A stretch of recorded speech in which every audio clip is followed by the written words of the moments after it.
Hello, I'm Martin with MYRK Tactical. Today we bring you a video on the Spyderco Manix 2 XL. It is a beautiful blade. First, let me get started with a little mail call. Hey, I received a letter. It was pretty cool, or an email. And it came from New Christian in Iowa. I was wondering if carrying a gun or knife goes against biblical teachings of offering your other cheek if you get struck on one side. New Christian in Iowa, and I am no Bible scholar, okay? This is according to me, Martin at MYRK Tactical. Now, if you read Matthew 10:34, do not think I have come to bring peace to the earth. I have not come to bring peace, but a sword.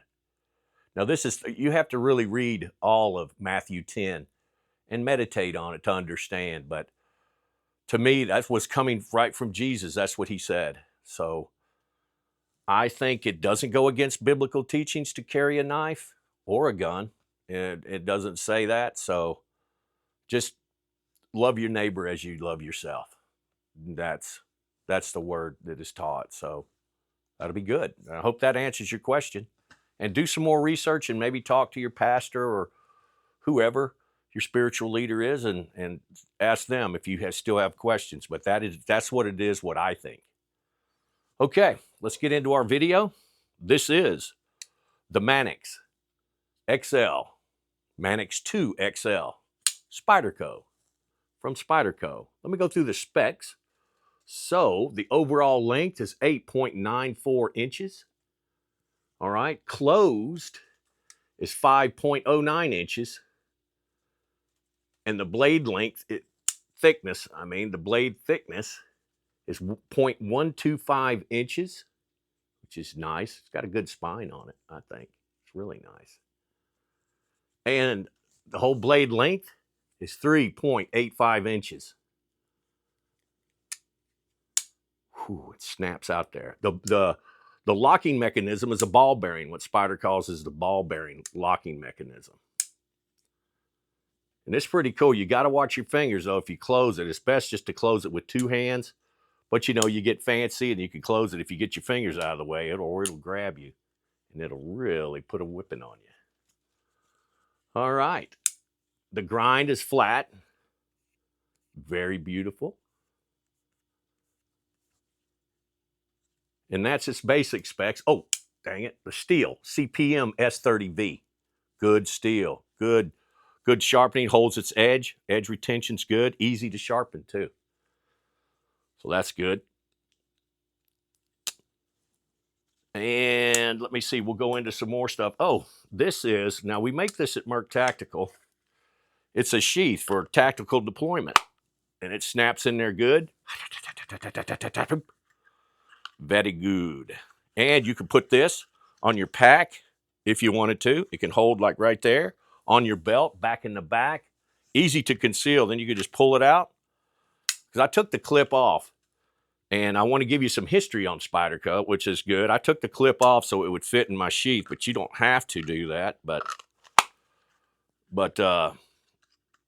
it's really good tactical deployment of this knife because it can come several ways. It can fit over if you don't like to wear a belt, it can go over your pants right there. You can pull these out, put them over there.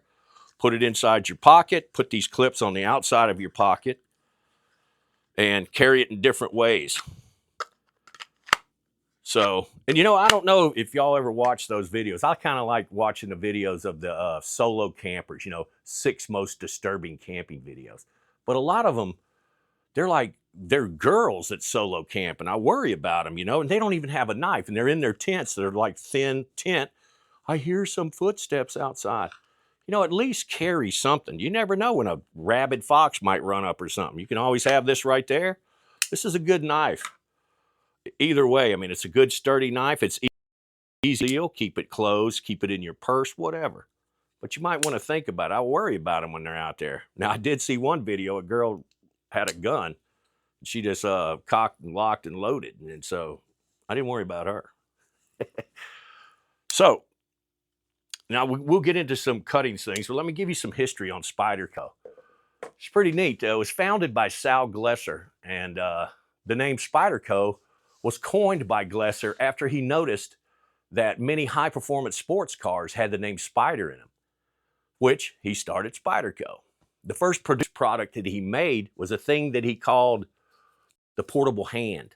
And it was pretty cool. It looked like a spider, but it had a lot of ball joints and alligator clips, and it was meant for jewelers and crafters, and I guess people that tie those flies, you know, trout fishing flies, and they would hold it and do all that. But it was really neat. And him and his wife, Gail, they converted an old bread delivery truck and made it a motor home, and he would travel to show to show. Well, then he come out and he said, well, you know what? I'm going to make a pocket knife. And he wanted it to be able to open with one hand. So that coined their trademark hole like they've got. And it's pretty neat if you could see that. But that was their trademark. And the company also says that they were the first ones to have a pocket clip on one side where it would clip and go in your pocket. They're claiming to be that. Now, I don't know about all that, but he started this like back in 1976. And I tell you, I bought his knives, and it was really neat. I met him at a gun show in Atlanta, and he was really cool. He was really through his son now, and I'm sorry, I don't know his name. I forgot his son's name. He was there. It was something, Hank or something. But his son's doing most of the manufacturing now, and Sal's he gave me one of these coins. It just says, Happy Thoughts, Spyderco, you know, Golden, Colorado, where they're based. It says, get healthy now. Why wait till you're younger? Why wait till you're younger? But he has these like coins he gives out now. And yeah, you're right. Get healthy now. And I'm trying, Sal. I'm working on it. Sal, come to see my videos here in a couple months. Hopefully I'll shed some of this. But anyway, we'll do some testing with it, some cutting. I wanted to show you, so stand by. I'll be right back. Now we'll do a little cutting, slicing with the old Spyderco Manix 2 XL. All right. We'll get a little paracord. I like to use a little paracord because ain't going to cut on my thing here. So we'll bring the piece of chopping wood on here. Now the reason, you know, it's nice to cut this stuff because to get clean cuts on paracord, it got to be sharp. Like that. That is sharp. Oh, yeah. Now you want to just chop it off, so yeah, make a quick use if you had to cut some paracord. And it always will push through a little bit. Let's check it out. Oh, man. Let's double it up. Double it up. Oh, ho, ho, ho. Nice. All right, hey, let's get a piece of paper. Let's check that out. See what we could do with that. After we even did some cutting here, too. All right, let's just... Oh, hoo, hoo, hoo, hoo, hoo. Look at that. Yeah, the factory edge is pretty nice. Now, I've touched this one up a little bit because I carry this knife, so I've cut with it. But boy, look at that. Nice. Now we'll take a little, this is sort of like seat belt for you EMTs and firefighters out there. And thank you for your service. You're very much appreciated. All right, we'll take this. Let's see what we can do. Somebody's trapped in a car. Hey, we got to cut that off. Whoa. We got to get him out of that car. It's in the water. Look at that. I'm barely even pushing it. And that's thick like seatbelt material. Nothing for the Spyderco. He goes right through it. Let's see if we got that. Yes, that is nice. Let me double it up. I don't know what this is going to do. Hopefully, I'm probably messing myself up. Double it up like, hey, there's two seat belts together. Somebody's double strapped in there. Whoa! Whoops, I'm behind that hook right there. Oh, that ain't nothing for the Manix. All right, now, got an old extension cord here. Needs a little reviving. I had to cut a piece and repair it. So now, I'm gonna try this. Now, I don't recommend you doing this with your knife, but I carry this one and I trust it. So I'm gonna do it. And I'll show you what it does in case you ever needed to do this. All right, let's cut a little angle here. It ain't nothing, man. Look at that. That's nice. Very good. Very good cutting.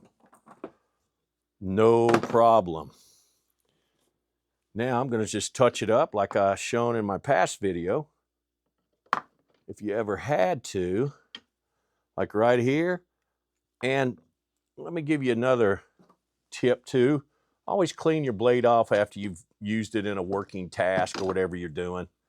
I always like to wipe it off. Now listen, if you camp with this knife, I just wanted to tell you, don't put like oil on here, regular industrial oil in the joints. You could use olive oil, especially if you eat with it and cut meat. So yeah, don't use, and I'm telling you this because I've done it. And I said, wow, my steak tastes like motor oil. But no, so you could use olive oil or some kind of salad oil, whatever you want. You don't need to use regular motor oil. Just kind of wipe it off and wipe her clean. And just pop a little, but look, I don't know if you can see that. But the edge, man, it is nice. It's nothing even bothered me, even with me pounding it through. But I always like to, after I've done some cutting, you know, just kind of smooth it out. The old steel. Yes, that is very good. She is a beautiful blade. And there's her tactical deployment holster. Pops right in. And that's it. That's the Spyderco Manix 2 XL cutting demonstration. Well, there again, that's a brief description of the Manix and a little brief history of Spyderco. It's really nice. The company's great. I love their knives. They're one of my favorites. And I hope they can become your favorite too. So remember, we offer this knife on MYRKTactical.com, and you can get that. And you can also just, you'd have to email me at martin.myrktactical.com, and that's MYRK Tactical.com, and say, hey, I would like it with the tactical deployment holster. And we'll let you know about the price and all that. So thanks again for watching. I know your time's very valuable, and I appreciate you tuning in. Until next time, may God bless you. See you soon.